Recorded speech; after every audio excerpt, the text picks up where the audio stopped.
দুর্নীতি রোধে সরকারি কর্মকর্তা ও তাদের পরিবারের সম্পদের হিসাব আইন অনুযায়ী সংগ্রহ করতে নির্দেশ দিয়েছে হাইকোর্ট। একই সাথে ৩ মাসের মধ্যে অগ্রগতি প্রতিবেদন দাখিল করতেও বলা হয়েছে। এ সংক্রান্ত রিটের শুনানিতে মঙ্গলবার বিচারপতি নজরুল ইসলাম তালুকদার ও বিচারপতি কাজী ইবাদত হোসেনের দ্বৈত বেঞ্চ এ আদেশ দেন।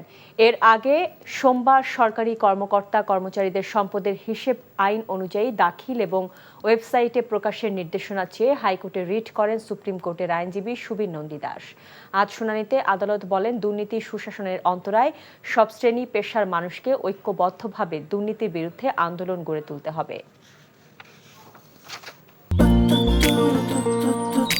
জীবনে এত মেয়ে দেখলাম, কই কোনদিন তো কারোর জন্য এরকম লাগেনি।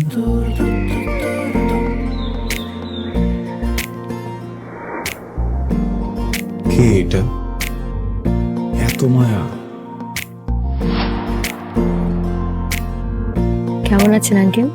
কোন দিক দিয়ে দেখে আমার আঙ্কেল মনে হয়? আরে আপনি আমার মামার ফ্রেন্ড না? কোন মামার ফ্রেন্ড? শামীম মামা। শামীম মামা। আস্তাগফিরুল্লাহ। কি করছিস তুই? না আমার ভাগ্নি মায়া। আমি নাই মামা।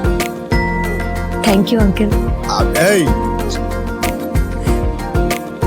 আগে জানলে আমি জীবনও স্বামীর সাথে মিশতাম না। জীবনের প্রথম একটা আমি ভালো লাগলো, সেইটা নাকি বন্ধুর ভাগ্নি।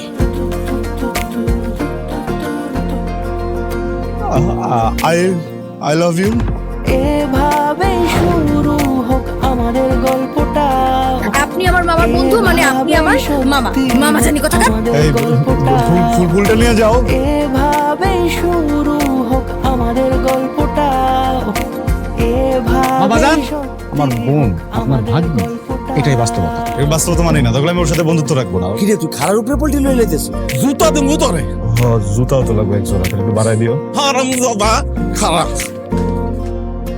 তুমি মন সারাটা সময় কাছাকাছি এলে ভালো লাগে, তাই শুধু কাছে টেনে যা। Thank you uncle.